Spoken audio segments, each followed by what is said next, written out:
Welcome to Grant's Rock Warehouse, and tonight we are looking at the Beach Boys' Summer Days and Summer Nights album. This album came out in 1965. We're going to do an album discussion and review.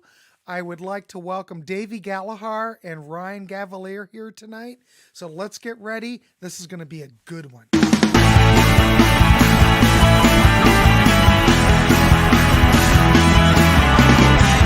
Welcome to Grant's Rock Warehouse, and like I said, I want to welcome Davy Gallagher and Ryan Gavalier here tonight. Tonight we are doing yet another episode in our Beach Boys series.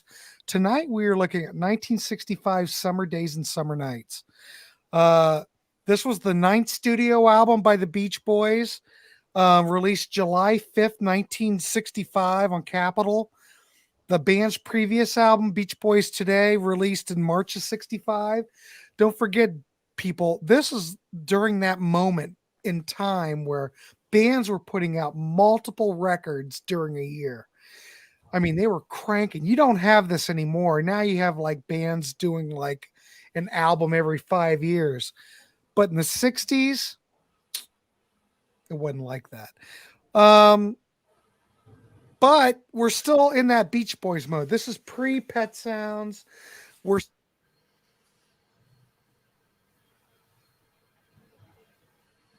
Grant, you muted We're getting no volume from you. Oh, for God's sakes. So, where did I leave it? Something to do with before Pet Sounds. All right, so before Pet Sounds. This is like one of the last records prior to Beach Boys Party where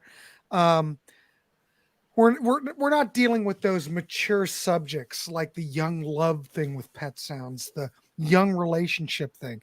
We're still in that beach kind of thing with Summer Days and Summer Nights. But we have hints of what's coming ahead. So, like I said, this album was recorded at Western, Gold Star, and Columbia. Brian Wilson at this time would use multiple studios to produce these magnum opuses. So I'm just saying, this album was also had 2 hit singles. Help Me Rhonda was on here, and California Girls with the B-side Let Him Run Wild, which is phenomenal. But what can I say? Well, if you look at the cover photo, you'll notice that it's got Bruce Johnston's first appearance as a Beach Boy on the cover. Before, we didn't really acknowledge Bruce, but, he's here today. And, of course, we've no Al Jardine, so Bruce is filling in for Al. It's a great record, a great album, but today we are going to look at this and have a discussion. How do we really feel about this record? I think it's a great record, me personally. I think you've just done the video for us there. Did I? Here's when it came out. It's a great record. It was a great record. Well, let's throw it over to Davy since he's up here and he already has an opinion. Davy, give us your thoughts on Summer Days and Summer Nights.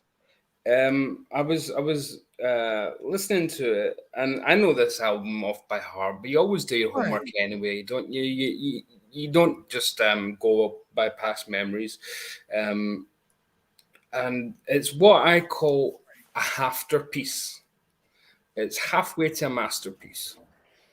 It's showing all the signs of. So is it like Pink Floyd masterpiece or No. But Pet Sounds is a masterpiece, Is it? Yes, Pet Sounds is a masterpiece. Not one weak track on Pet Sounds. It doesn't mean you can't have a bit of weakness here and there, but nobody checks the backside of Michelangelo's David, as I said last week to you. I know, you're right. So, should we do the usual? Should we run through it? Yeah, run through it. Go ahead. So, I'm not going to be as in-depth because they're not as in-depth on this.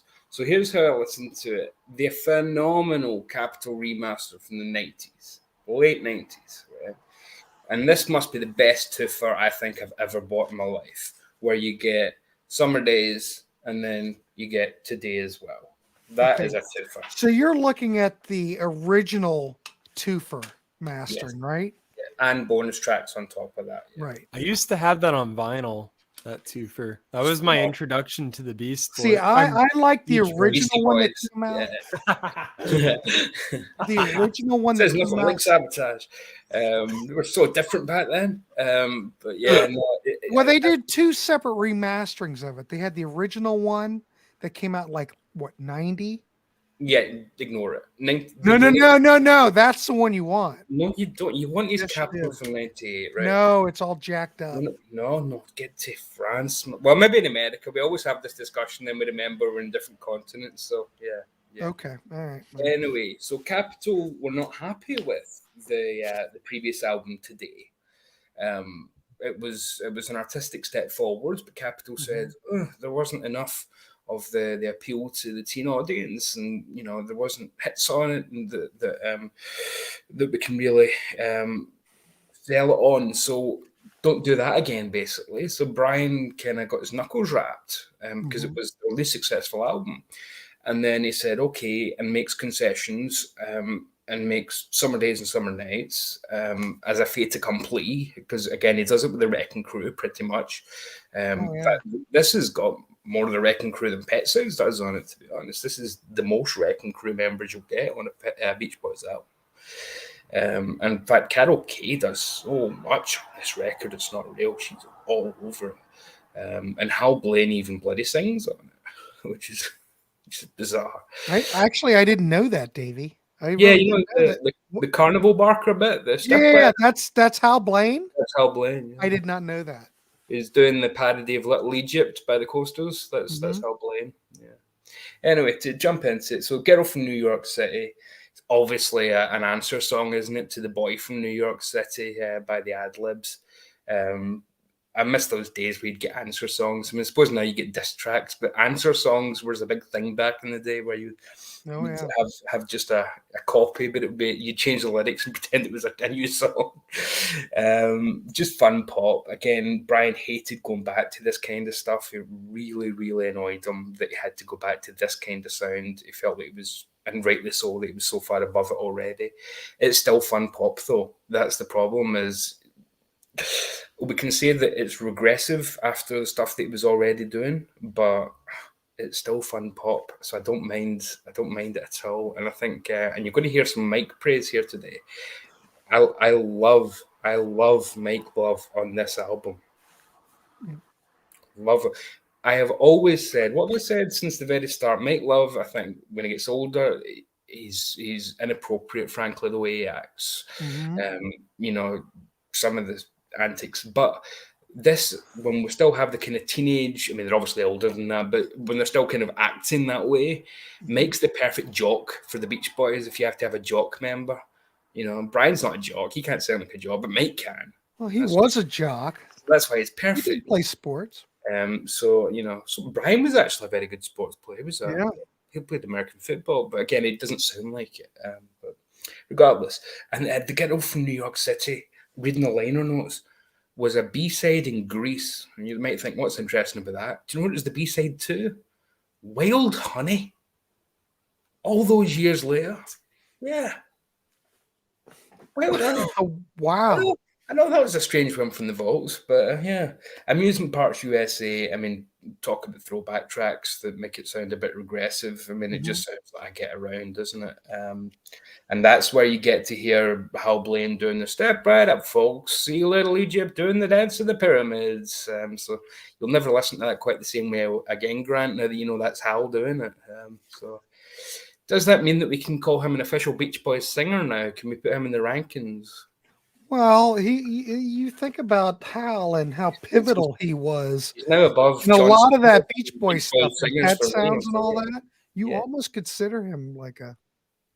Then I Kissed Her. Now, I'm not going to say that feels like a throwback, even though obviously it is a cover of the Phil Spector Crystals classic, Then I Kissed Him, or Then He Kissed Me.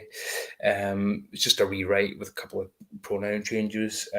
But to me, that's more interesting because you get to hear Brian and the Wrecking Crew recreating the Wall of Sound, featuring some of the same members of the Wrecking Crew who did the original, which is fascinating a few years later. That was a massive hit single in the UK, got to number 4, but that didn't happen until 1967. It was re-released in 1967, and at that point, the Beach Boys, again, we've kind of mentioned this a few times, but in the UK, they were always popular. They never went down, and Pet Sounds was massive here. It never flopped. So they were re-releasing singles from '65 and stuff to just capitalize, if you like. And yeah, so it was a hit 2 years afterwards, which was 4 albums later. That's kind of nuts. Al's vocals on it are fantastic. I love Al Jardine. Yeah. I've always said he's the secret weapon of the Beach Boys vocally.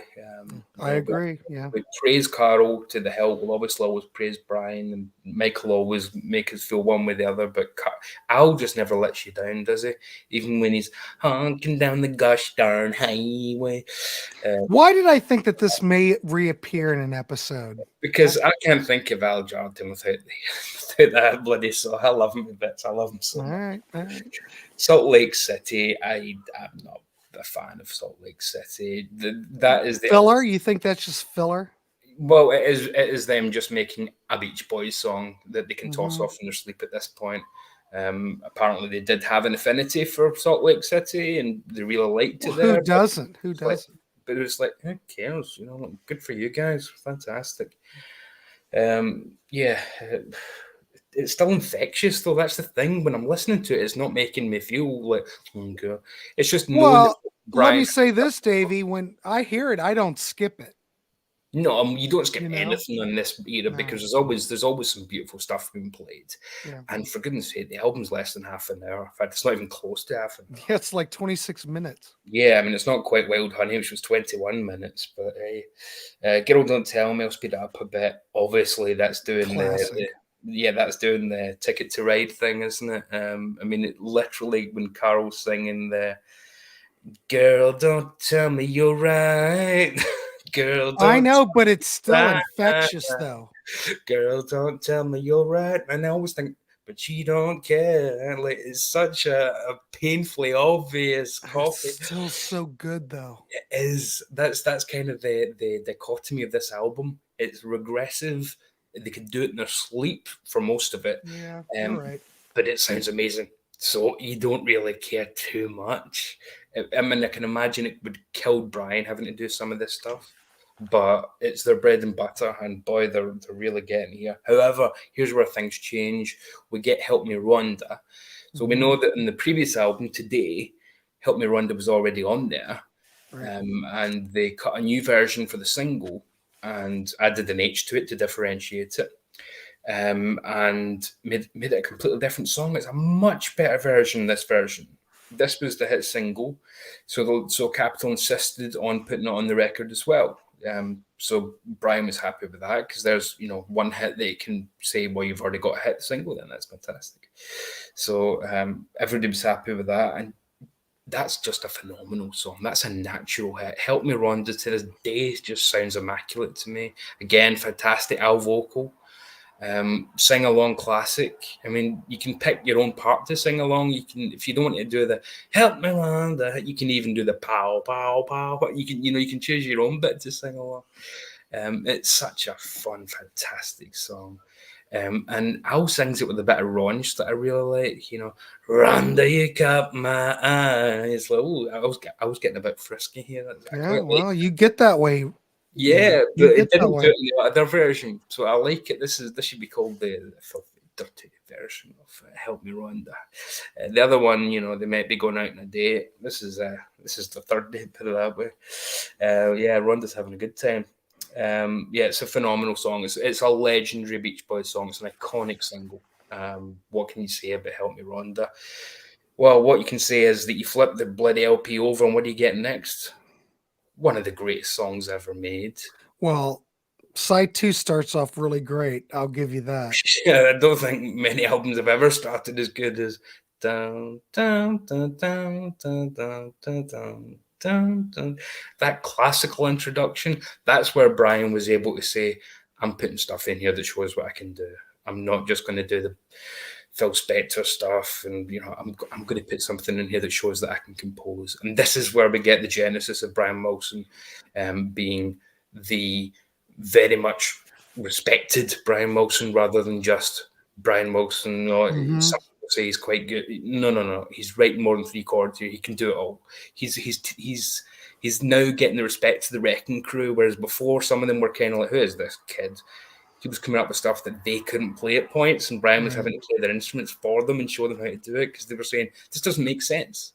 None of this makes sense on paper. And he would say, no, play it like this. And he was jumping into the pianos and tinkering with stuff and altering tunings and things. Mad genius stuff. And it's the first track he ever wrote while on LSD. So I think it's probably the best advertisement for being on acid ever. Actually, I didn't even know that either. That seems kind of early for Brian to be on LSD then, but that's all right. If your first trip, no, it's perfectly true. If your first trip leads to you doing California Girls, you should probably go for a second dope. Well, God knows he did multiple trips after that. Yeah, he wrote the intro to express how he felt on LSD. It was supposed to make you feel like you were on acid. That's what the intro of that song is. And to me, it doesn't now, but again, this is pre-psychedelia, so I guess what we think of as an acid sound is totally different. But yeah, right. Well, that's a whole psychedelic thing, which was commercialized or whatever you want to call it. Which we're obviously not here. It's not in here at all. But even the strange chords, the chromatic chords, are all over this track. But nothing makes sense on paper. And the dun dun dun dun when that hits in finally, dun dun dun dun dun dun, and then Mike gives what I think is his best ever Beach Boys vocal person. I would agree with that. It's just so perfect. It doesn't sound like the preppy kid. It actually does sound like this is.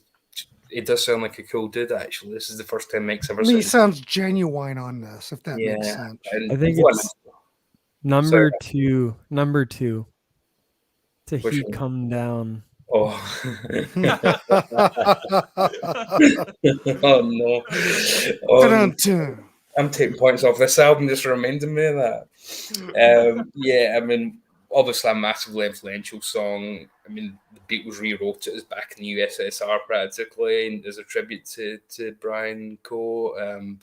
And to me, it's almost a genesis of power pop as well. It's a very power pop early track, but it gets it's in, it's just stunning. It's one of the greatest singles of all time. It almost feels weird to have it buried in an album. I always think that the Beach Boys to me have a singles discography and an albums discography, and not often the twain meet. But this is so it's almost like it shouldn't be here. It's almost too good compared to some of the, just do some Spectre stuff that we can sell with the teen audience. It's almost too good for that kind of mission statement. But I love it. I think it's just a masterpiece. Yeah, Let 'Em Run Wild.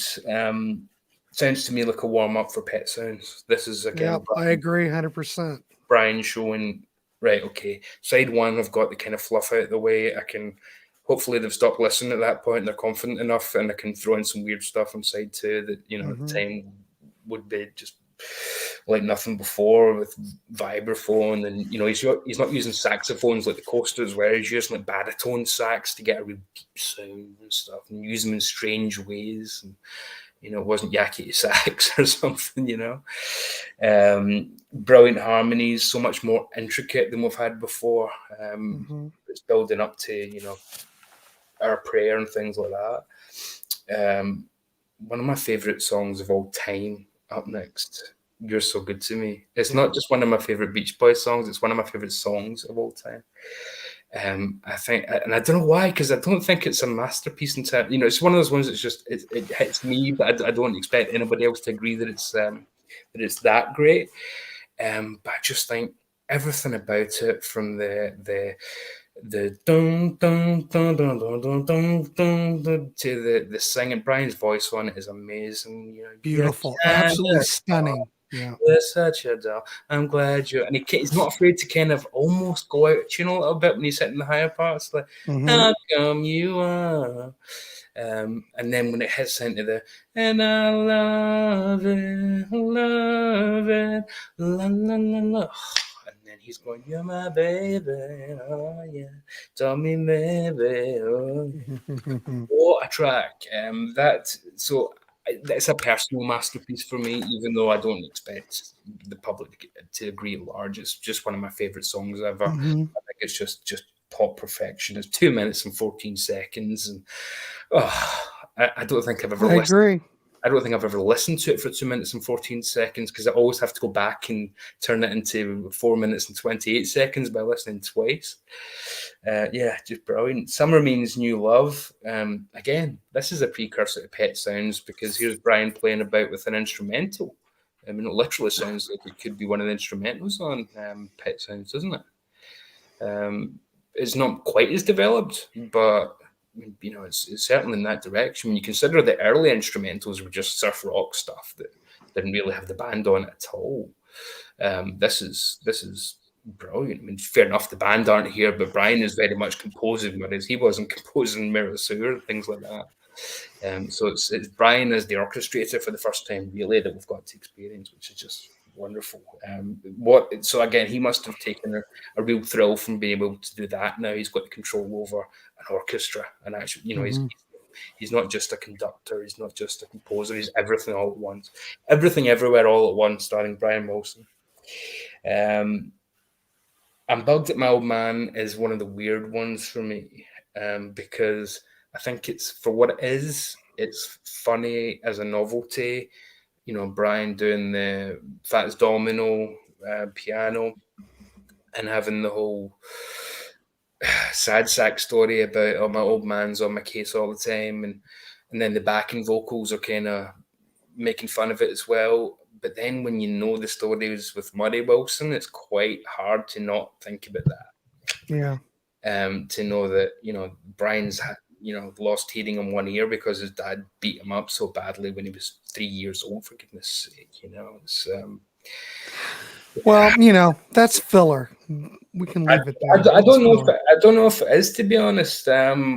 There is earlier Beach Boys songs that I think are definitely filler, like the Cassius Love nonsense and all that. But I genuinely think, because we know Brian would go on to do more Fats Domino like stuff later on and Love You and things like that. So I don't think it is too much filler, but I think it is certainly that he's expressing something about Murray that people wouldn't have known at the time, and it might have been a bit of an inside baseball thing for maybe, but. It's just now we know things. It's hard to hear Brian complaining about his dad in a funny way without really knowing. But hey, for what it is, I still think it's good. As music, it's so weird. It could be on Love You, to be honest. Well, yeah. Wow, but that's praise because I adore that album. You love Davy and Ryan both love You. Brilliant. And Your Dreams Come True. Again, another step in the direction of something like Our Prayer. Very much, even though it's only a minute long. It's a lovely a cappella lullaby. Just a lovely way, kind of a kiss on the cheek to kind of send you to dreamland at the end of the evening. It's gorgeous. I think side 2 of this is fantastic. Apart from the slight reservation about Bugged at My Old Man. I'm not going to go into all the bonus tracks here, but I do want to mention 2. You get Graduation Day, the cover of the Four Freshmen song, which they did live in concert a lot, but the studio version is on this, and it's not on anything else apart from, I think, an alternate take is on Hawthorne, California, that compilation. And then it's on the original 50 Golden Greats, whatever it was called. But the big bonus track here is The Little Girl I Once Knew. Absolutely brilliant. Yeah, that is the single that was released after Summer Days, but before Party and Pet Sounds. And it sounds like it's the missing track from Pet Sounds, I think, to be honest. It sounds like you could just put it straight on the Pet Sounds. It should almost be more. I agree. Yeah. More on the Pet Sounds than it should be here. But for what it is, it's just a phenomenal song. It's so intricate. It's so dense. There's so much instrumentation, so many layers to the vocals. I think it's the missing track from Pet Sounds. So although technically, this is the right place for it after Summer Days and Summer Nights, it's very much the last step before you reach Pet Sounds. Which means we're getting into masterpiece territory, really. Then it's just a couple of alternates: Dance, Dance, Dance, I'm So Young, and Let 'Em Run Wild. So, but yeah, this is such a great listen. There's not a moment on this that isn't at least pleasant. apart from, again, the reservations about his dad. But there's a few too many concessions to Capital on side one, which again they had to do. It's not their fault. But Brian and Al and Mike are on such form. Carl's not quite discovered his full voice yet. Denny's not singing much yet. I mean, he did on Today, but not on Summer Days and Summer Nights. Rating it's a bit hard because you've got masterpieces on here, but then you've got some toss-offs that they're still great pop songs, but Brian could rate them in 5 minutes. 8.5. 8.5. I think 8.5 is good.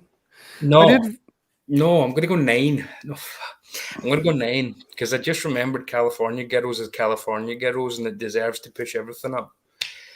A rising tide lifts all ships. Okay. So yeah, I'm going to go 9. All right, that's fair. I think that's good. But it's just funny that the brilliance of The Little Girl I Once Knew, which is almost, well, think about everything else that was coming out in 1965. This single was way, how do I want to put it? Much more, how do I want to say it? Advanced than a lot of the other tracks that were appearing at that time.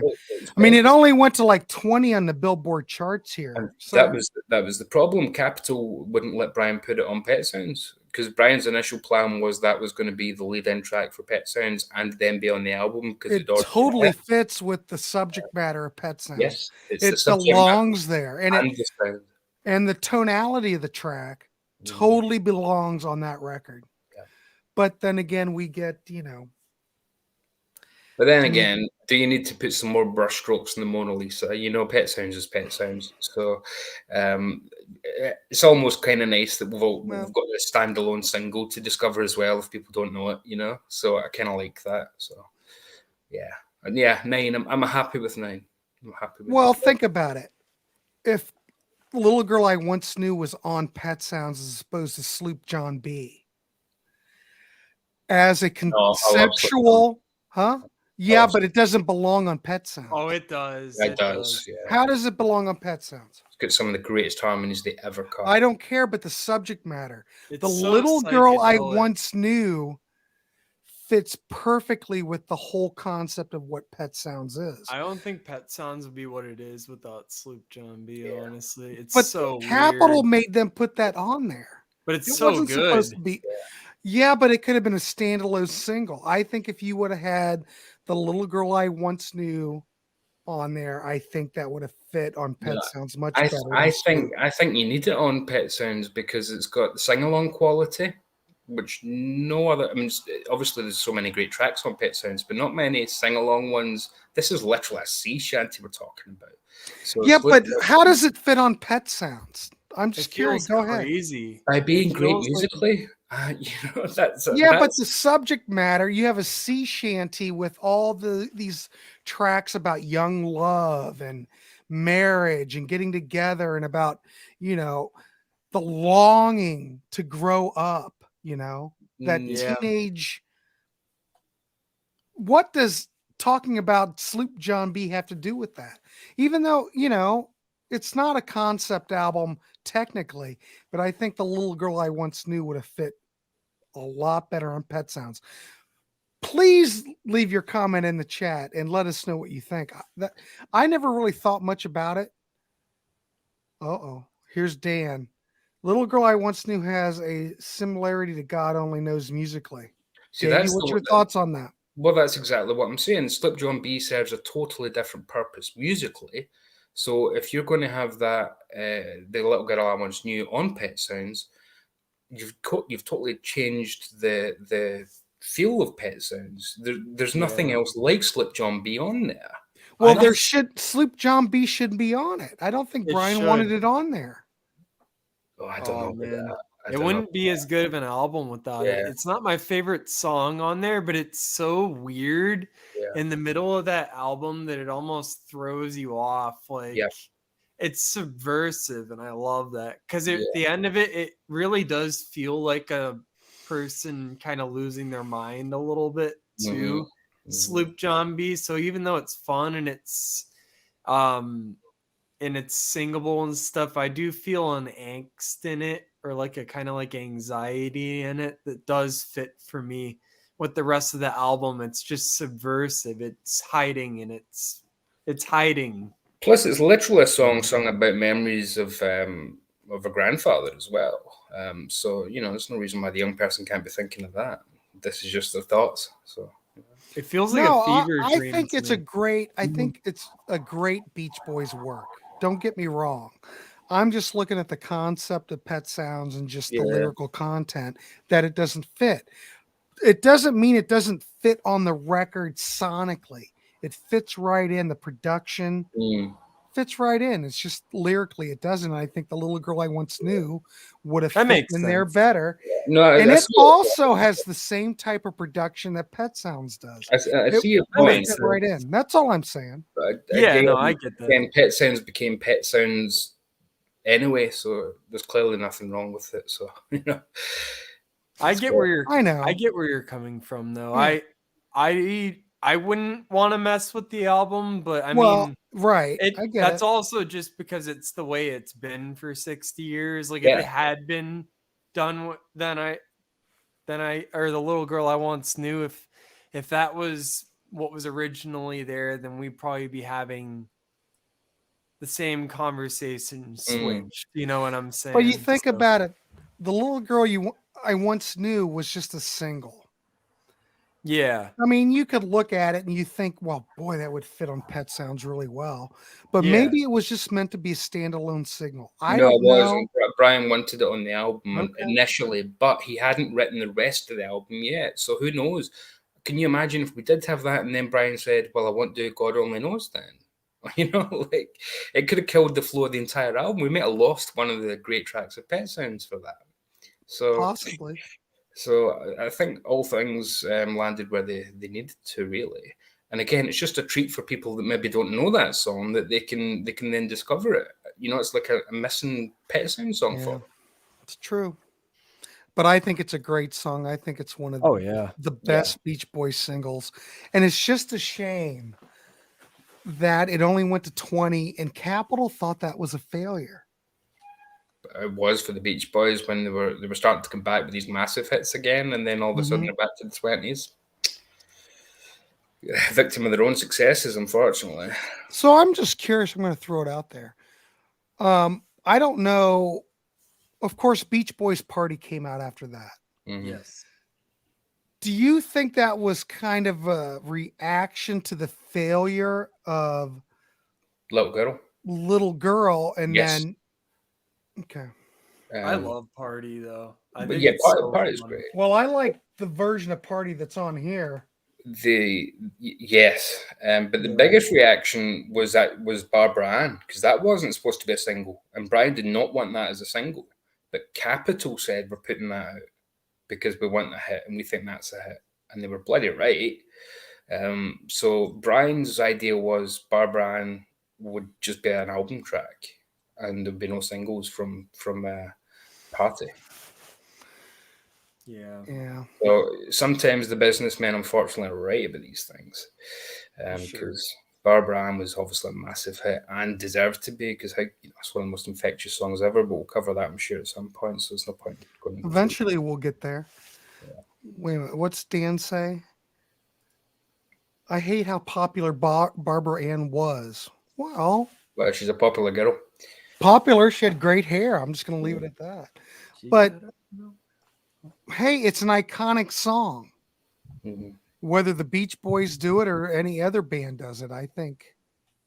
I like Barbara Ann. I think the Beach Boys version's great. Yeah. Is the Beach Boys Party just kind of commercial? Well, for the most part, it's filler, but it's fun. I mean, if you listen, review that album. I mean, if you listen to the Sea of Tunes version of it, the bootleg, I mean, it's very fun. Yeah. Though, didn't Capitol put out a version of it? But there is an extended version for copyright reasons. Yeah. a digital online one. They've done that with quite a few things. I mean, obviously we've got the big box sets, the Feel Flows and blah blah blah. I didn't get that last one because they were wanting like 150 quid, and it's like, oh, look at that! Greetings, Grant and the Scotsman. What about Ryan? He doesn't get him. What the fuck, man? What the hell? You think he's just like chopped liver? I'm just giving you shit. But yeah, the Scotsman is here. I never leave. He never leaves. Comes back multiple evenings. But I just want to mention something. There was somewhere I mentioned a comment, and I don't know what forum it was, but they said, well, you've got a lot of these. I know we're on a tangent, but we always go on a tangent. We're going to get to Ryan here in a minute. But people were going, well, are those original Sia Tunes bootlegs still worth getting? Because a lot of that stuff they put out again, but they remixed it. And someone came back and said, well, Brian and whoever mixed those original ones. So you're getting something that's, Mark Lynette, who remixed them. You're getting his interpretation. So, well, I don't know why I'm throwing that out there, but. Well, it just depends if you're someone who likes something to be finished or you prefer the raw studio stuff, et cetera, et cetera. Regardless, I'm sure we can come to Party, because Party will be we should do Party next. Well, I love that idea. There you go. Everyone, tune in next time where we're going to talk about Party. Wait a minute. Wait a minute. Hold on, kids. Tim out. Hey, Tim, welcome. Capitol put out a music-only version without the Party a few years ago. Well, that's what the Sia Tunes Party box set is with the 4 CDs. That's what it's about. I don't know how many CDs that original, the Capitol one was, but I'm going to assume the Sia Tunes version is way more extensive, but what do I know? It's a bootleg. Everything we need to do it next month. We're spending about 20 minutes doing it tonight. I love Toy Story, by the way. We're just talking. Dave, you know how this show is. We're just talking. Oh, look, Ryan gets some love. All right, Ryan. I know. I'm just giving buddy. you crap. You're okay. I know. I just had a joke with you. Apple Music has a mono stereo version of Summer. Yeah. Oh. What? Ooh. Barbara is like Mike loves. He was into that. I think Barbara is it music. Me and Mike must be quite similar. I love it. Yeah. I think it's I don't have again. We better not review too much of that bloody record, or we're not going to have a show next month. Today's my favorite Beach Boys album. 1965 was a great year for them. Hi, by the way, guys and gals. Guys and dolls, we're a bunch of crazy guys and dolls. Toy Story. Ernesto, what the hell is Ernesto talking about? Oh, I said I love Toy Story. Oh, okay. Yeah. Okay, the Capitol Party was 2 CDs with 1 LP with only the original. Okay, well, the Sia Tunes version's 4 CDs of outtakes. So, I mean, it's fascinating to listen to. The sound quality is top notch. You really get to see how these sessions were put together. And I'm not promoting a bootleg, but those Sia Tunes CDs, priceless. Well, anyway, so Davy, we went on a tangent. You give it an 8.5? No, I gave it a 9. A 9. About an hour ago. Come on, Ryan. Start reviewing. We're going to throw it over to Ryan. It's only at 9:12. We're good. Ryan Gavalier. Davy gave this a 9. What's your thoughts on the whole Summer Days and Summer Nights record? I'm not giving it a 9. I'll say that. I mean, it's good. I just don't think it's anywhere. It's all right. It's nowhere near where the band was at when they were doing like Pet Sounds or Sunflower or anything. I think it has moments on here that reach those heights, but I do think it's an extremely fun album, and I think it has like some brilliant moments on it too, especially musically. I think it's more in the lyrics at any point. I don't think the lyrics, a lot of this album really impressed me at any point because they're still kind of very much at the old phase of the Beach Boys. But This Girl from New York City is a cool song. It's kind of It's got an interesting kind of vibe, some cool like organ and stuff in it. I think there's actually a lot of really cool organ playing on this album. And I think Mike gives a good vocal on it. Amusement Park USA, I used to not like, but at this point I'm starting to like it quite a bit. It's like it's just completely batshit and I really enjoy it. Well, you remember Ryan back in the day when Capitol did those green label reissues and they called this California Girls back here in the States? Yeah. So what was that, like the mid 80s maybe? They eliminated Amusement Park USA. They got rid of I'm Bugged Up My Old Man, and I think And Your Dreams Come True. They totally got rid of them, you know? I'm honestly wondering if that's what I had in the twofer that I had on vinyl. Because honestly, yes, that's the one that you had. The red cover. That's well, no, it had this album on the cover, but it had Today and this on there. But I honestly, as a kid, because this was one of the first albums I ever listened to by the Beach Boys. Like when I was growing up, it was this one that I listened to first or second, I want to say, along with Today and Pet Sounds and Party. Those were like my first 4 Beach Boys albums, so they'll always be special to me in some way. But I didn't really remember like I'm Bugged at My Old Man and Amusement Park USA from when I was a kid. So I'm kind of wondering if that was what I had, because I don't know. I didn't remember it getting into some of the weird territory it does, but I think Amusement Park USA is a lot of fun. I love all the weird shouting and like sound effects. Well, and stuff. Cool. But Ryan, as production goes, it's a joy to listen to. Oh, because absolutely. there is so much going on.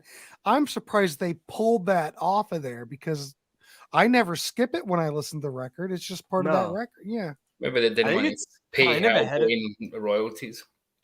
Yeah, Dan, all those green label Capitol reissues where they've eliminated tracks, like the April Wine Nature of the Beast sounds great. They took off 2 tracks from that.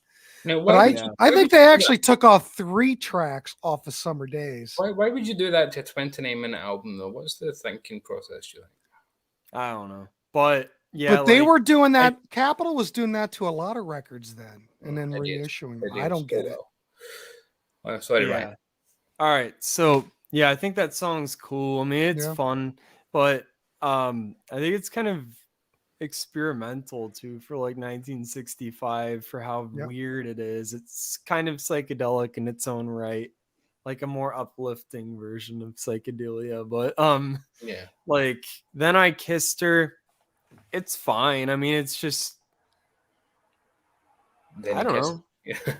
Yeah, it's just Phil Spector wannabe. That's all it is. I mean, it's catchy, it's pleasant. It doesn't blow my mind because I've heard the same exact song already. You know, it's like, okay, cool. So do you think Then I Kissed Her, would you consider that filler? More than Amusement Parks USA? At least that was an original track. You know, I wouldn't call it filler. It's just a Beach Boys cover. Like, it's pleasant. They do covers really well. I don't think there's anything overly impressive about it, but I'd still call it like a solid album track. Like, I still like when it comes on. Salt Lake City is kind of in the same vein for me. It's just, like, it's all right. I think it would never be like a Beach Boys song. Like, dude, you gotta check out Salt Lake City. That song's a shit, man. Like, I'm never gonna say that to somebody. It's just like, it's on the album. You're not gonna skip it, but there's nothing really to recommend about it. And Girl Don't Tell Me, I actually like quite a bit. I think it's brilliant. I love Carl's vocal performance. He goes into those kind of weird, like angsty kind of yelp kind of sounds in his voice and stuff. And it's like really endearing. And I think musically it's a pretty cool song as well. Help Me Rhonda's brilliant. I mean, I don't have anything more to say about it than Davy already did. Like, it's a classic. It's super catchy. Right.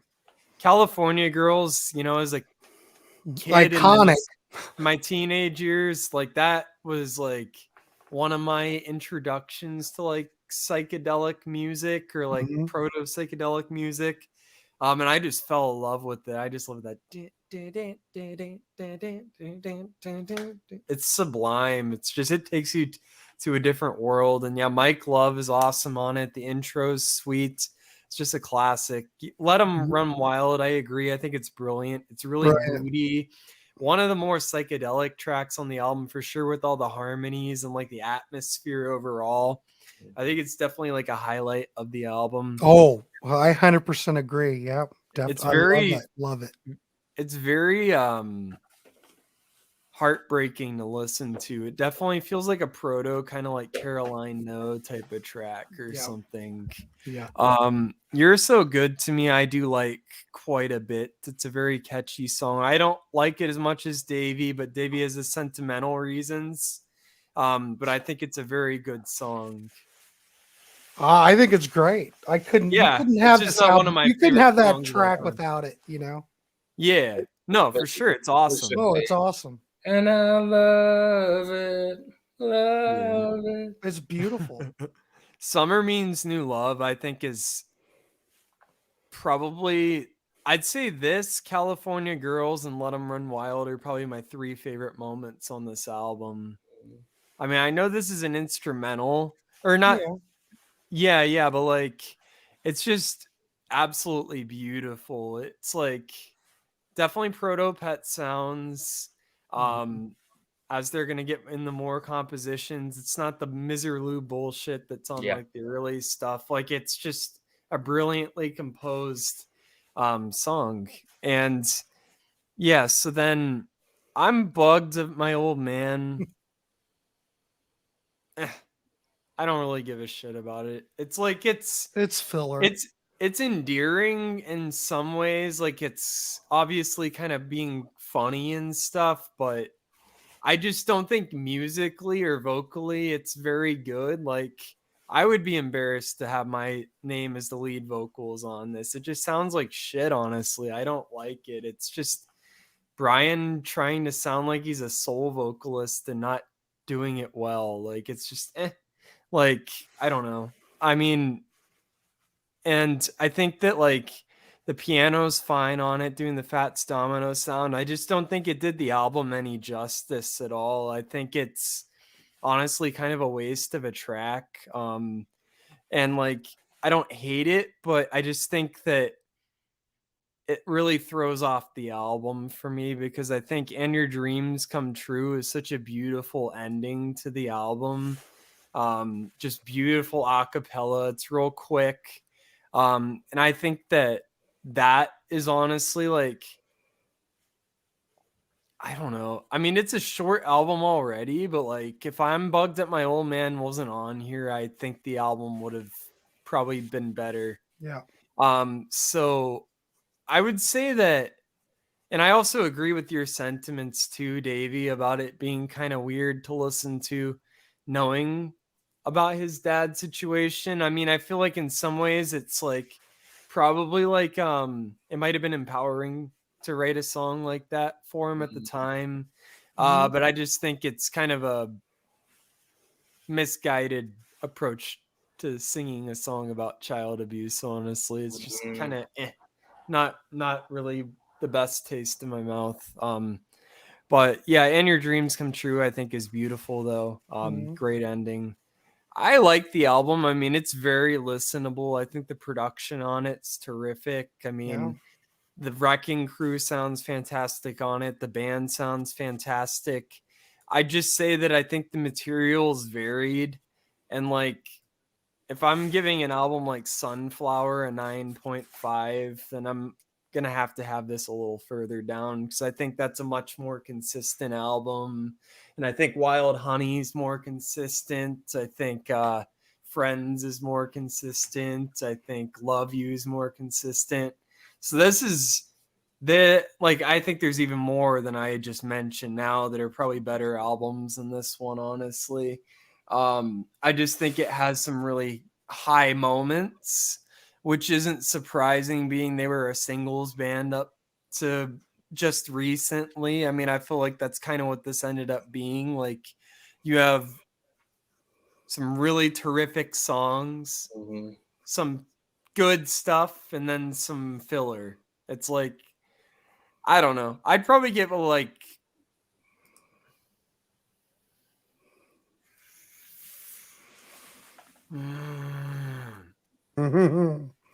6.5 out of 10. Ooh, what is your lowest score yet? Holy crap, That's Ryan. not my lowest. Low. I gave MIU a 6. Oh. MIU. I gave it a 6. I gave MIU a 6. I thought you gave that a 7. Huh? I thought you gave that a 7. No, I gave it a 3 out of 5. I'm pretty sure. Really? I don't know. 3 or no, it was 3.5. So with that being said, I'll give this also a 7. There we go. Okay, because I was trying to remember if I gave MIU a 6 or if I gave it a 7, because I think this is just about equal, if not slightly better than MIU. This definitely has tracks that are way better than anything on MIU, but I think MIU is honestly maybe more consistent, which, yeah. Hey, little tomboy. Let me throw this out to you guys while we're talking about it. Kona Coast. If you look at Beach Boys today, which is a monumental record, obviously, do you think this is a stronger record than Summer Days? Wholeheartedly. I did when I was a kid. I do now. Yeah, and of course it is, because there's a reason why Brian was pissed off that he was forced to go back and do more regressive pop, because Today flopped, and they told him, no, this is too wanky, you need to go back and get some old Beach Boys stuff. So Pet Sounds could have happened a year earlier if they just let Brian be Brian, but they wanted hits, and they weren't wrong. The ones they kind of demanded, I mean, they were right. This became a smash hit album with massive singles, whereas Today didn't. So they weren't wrong in that regard. Brian was artistically correct, but from Capitol's point of view, they just want to sell records. They don't care about the artist.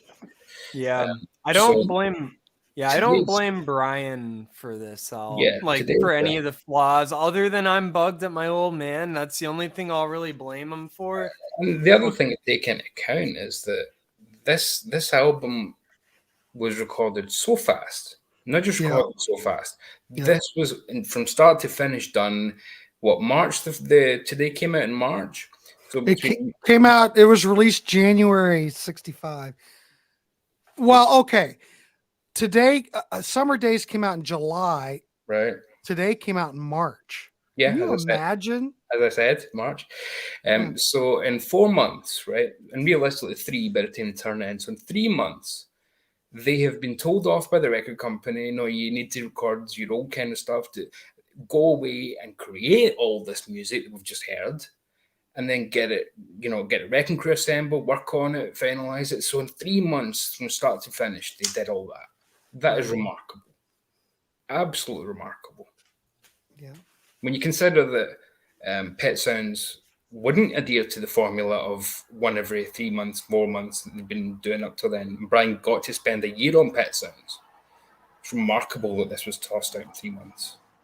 Yeah, I mean, it's definitely a good record. I just don't think it's one of their greats. I'm pretty happy with it being at a 7 for me. Yeah, I get it. Yeah. But if you look at it and you just think about it.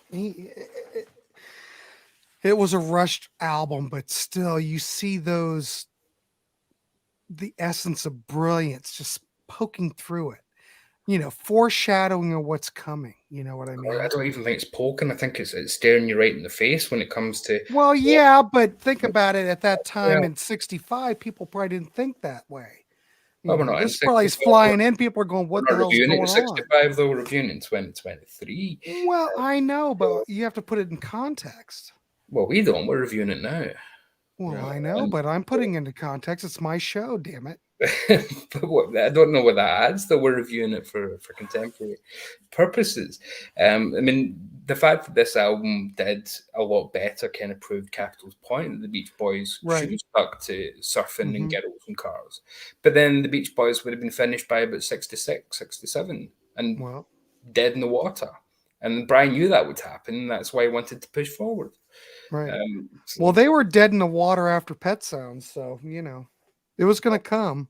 Not really. I mean, they did come back again. It may have taken them. I mean, let's not forget how massive they became again with the centenary stuff and everything.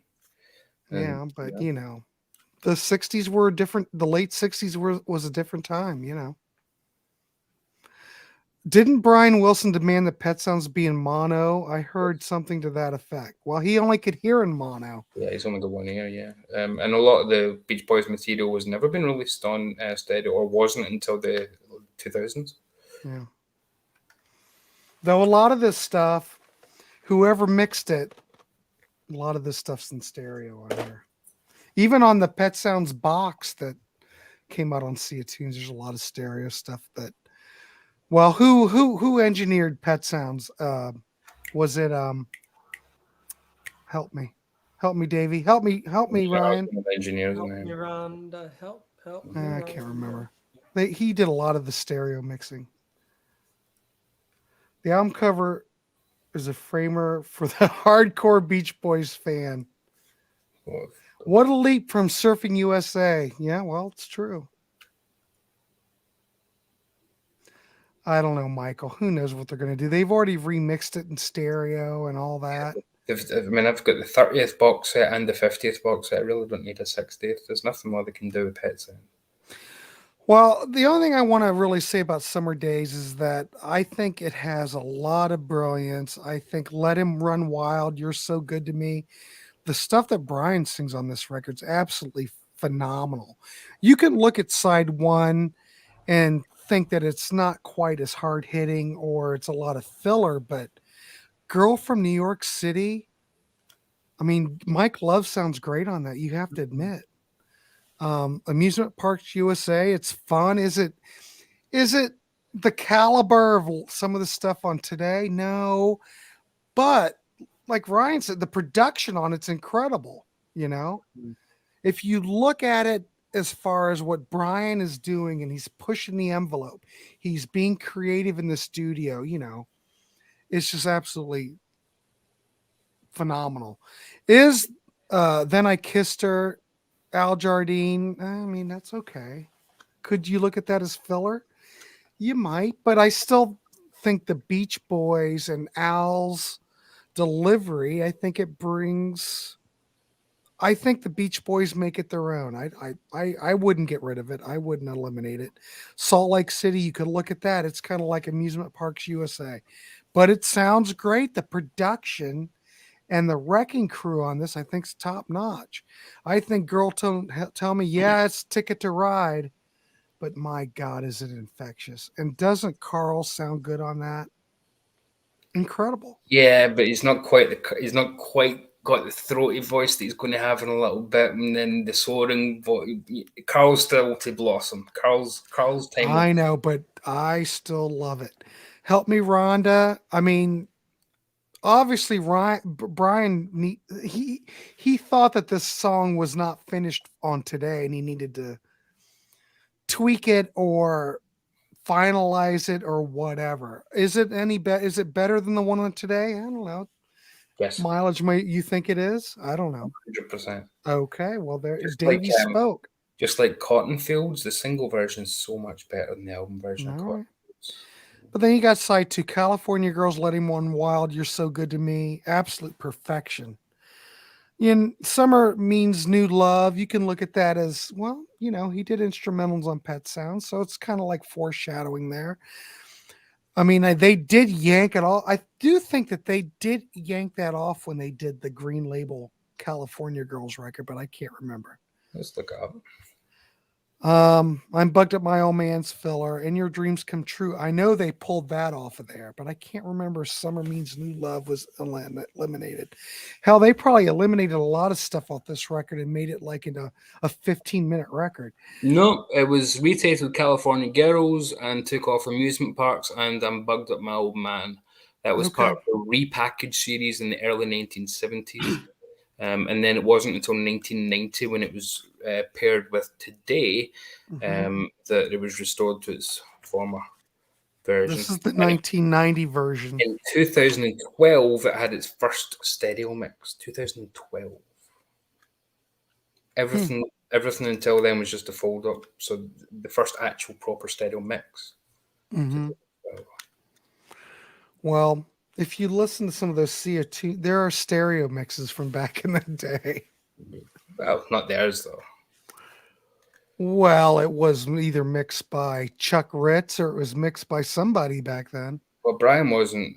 He didn't want anything to be. I mean, he was such a Phil Spector worshipper that he thought that back to mono was the only way to go. Even though, you know, taking his deafness not even into account, he just adored mono. I thought Phil Spector was Wall of Sound was the only way to go with sound. So. Well, some of that stuff was mixed for stereo back in the day. I'll leave it there. Maybe someone in the comments know more about it. I don't know. Well, I'm reading it verbatim there. In 2012, the album received its first true stereo mix rather than just a... Well, I'm just saying this is a bootleg. So they're taking it off whatever tapes were there in the Beach Boys library. Someone mixed this stuff for stereo. I don't know who it was. Have you guys heard the weird single version of Bluebird Over the Mountain that has the weird and over loud ping? Yeah, they were effects. Yeah, it's a bit like that awful version of Across the Universe with the birds tweeting all over it. You know? Bruce Boxnick, yeah. Oh, crikey, look at that. Look at that. Look at Michael. Well, I didn't know Bruce engineered that. I thought it was all Chuck, but hey, you know, Larry Levine. Well, that's Pet Sound though. But don't forget, Brian was going to all these different studios. He'd be a Gold Star, so you'd have Larry Levine engineering. What studio was Bruce at during that time period? Was he at, God, I don't know. Well, we know where Chuck was, but yeah, there's a lot of different engineers. It's amazing it all came through. I mean, they must have recorded it at Western. Yeah. Sometimes they would go to Columbia and do it because they try to stay away from Capitol Towers as much as possible. So, yeah. So anyway, we got Davy that gives this record a 9. We got Ryan that gives it a 7. I'm gonna be somewhere in the middle. I get what Davy's saying. I get it. A 9's pretty high. But if I look at Pet Sounds as a 10, I would probably give this it's so close. And even the filler doesn't bother me so much. Yeah, but that does really take away from it. If you're looking at it as an artistic statement. This is the first episode we have all of us said, I'm going to give it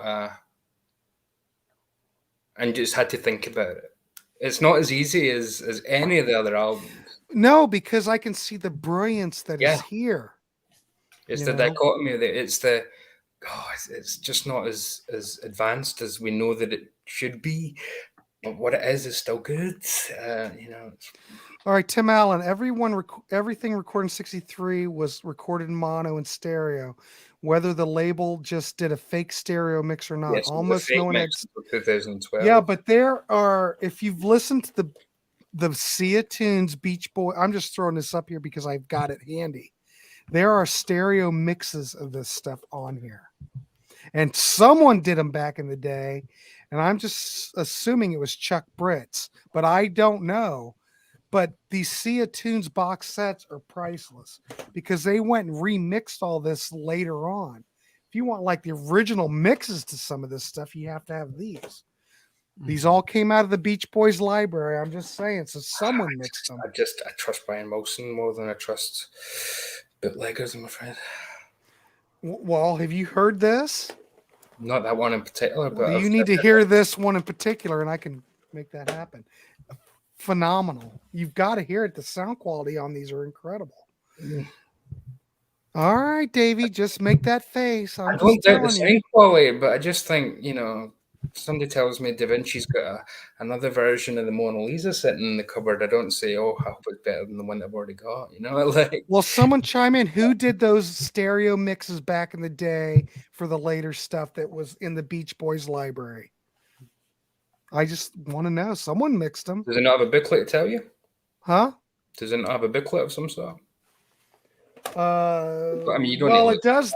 The Smile one has it's got a book. booklet, and there's stereo mixes on the Smile box. Yeah, but not true stereo. That's what the comment No, was saying. it's true stereo. That's what the comment was saying. You can fold it to make a fake stereo mix. Oh, I know, but there's true stereo mixes on here.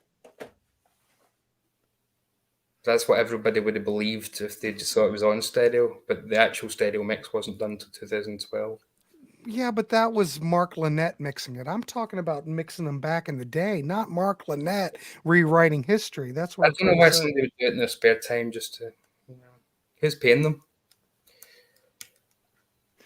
Well, that could be where these came from, because don't forget the Seatune bootlegs came from, what was the documentary that came out in, help me, early 80s, where they've got Endless Summer. Endless, is it Endless Summer? Or an American band. They've all got these American band. Yeah. This is where all this stuff came from when they were going through the library. Someone made copies of all this stuff and put them out. That's where it all came from. So I don't know. A lot of crap happened in the 80s. We really don't know what happened. I'm just saying. Well, but it's out there. That's when they started doing the nonsense stuff like the Mega Mix and whatnot. Remember that? The big medley, the 17-minute Beach Boys. Kind of crazy. Yeah, nut stuff. Yeah. What are we? Oh, we're at an hour 6. All right, we need to wind this dog up. So Davey gave it a 9. Ryan gave it a 7. I'm going to go with an 8 because I do see the brilliance in it. So if we do an average, an 8 is what we give Summer Days and Summer Nights. Sounds about right to me, to be honest. I think it sounds about right. It's a great record. I mean, it foreshadows a lot of what's coming.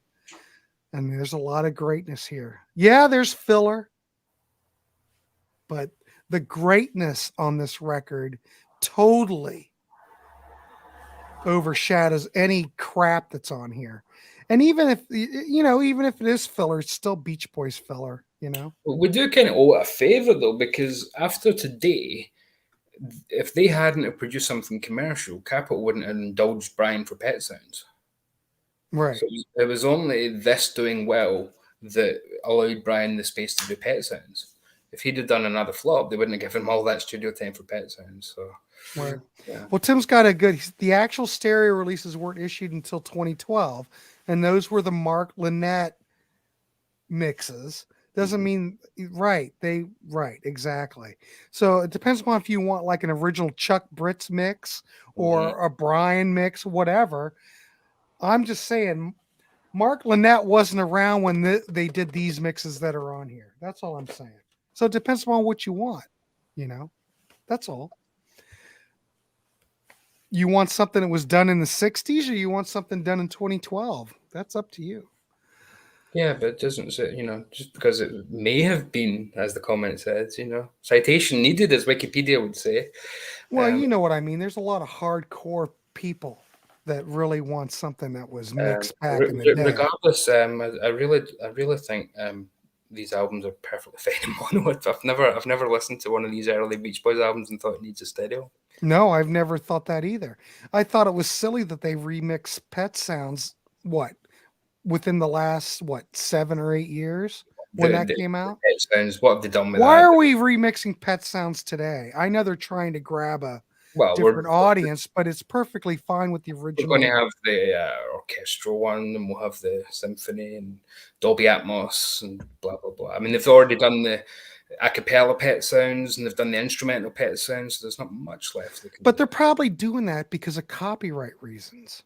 They've got we have to come up with something so we can secure that copyright again. That's why every album from the 60s has had those copyright releases on Spotify and things, where some of them have had box sets, but other ones just get dumped online, like Party. You can listen to like 90 tracks from Party just to protect it from so you can't buy it from Europe on bootlegs.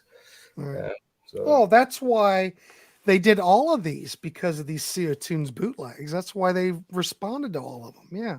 Yeah, but I get it. You don't get those on Amazon though. If you don't bring out the copyright versions to protect them by releasing them digitally, those could be legally sold. You know, you can buy them just like you can buy all those FM radio broadcasts perfectly legally. Yeah, like they're all gray market here. Yeah. You can get them on Amazon and things. So I know that's what I find crazy, that you can buy what those trying to avoid by doing those copyright dumps, and that's why we get 50th anniversary. There's a reason why 50 is a big number. It's because that's the copyright expiration date.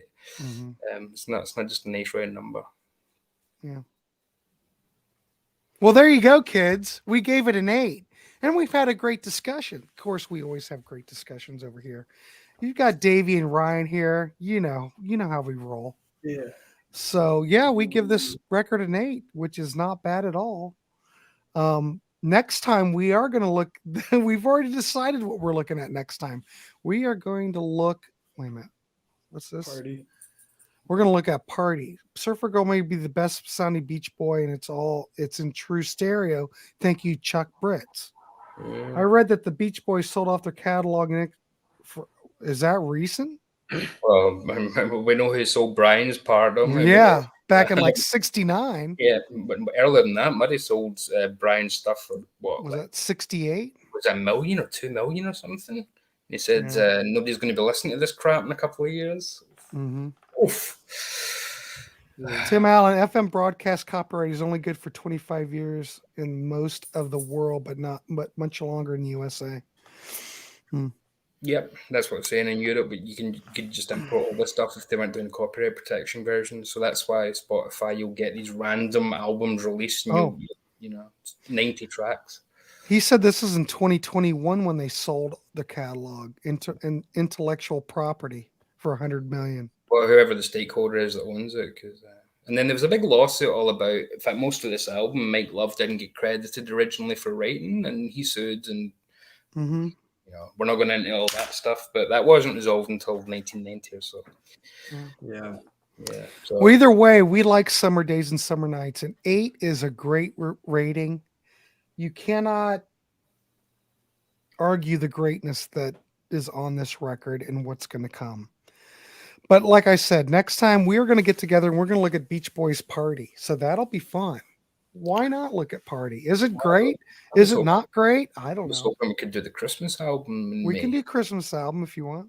Yeah, we'll do the Christmas album in July. In July. Yeah. No, we'll do the Christmas album like in December. Well, that's a good idea. That's brilliant, for God's sakes. That's fantastic. It is fantastic, because with all the Beach Boys albums, this is going to take us forever.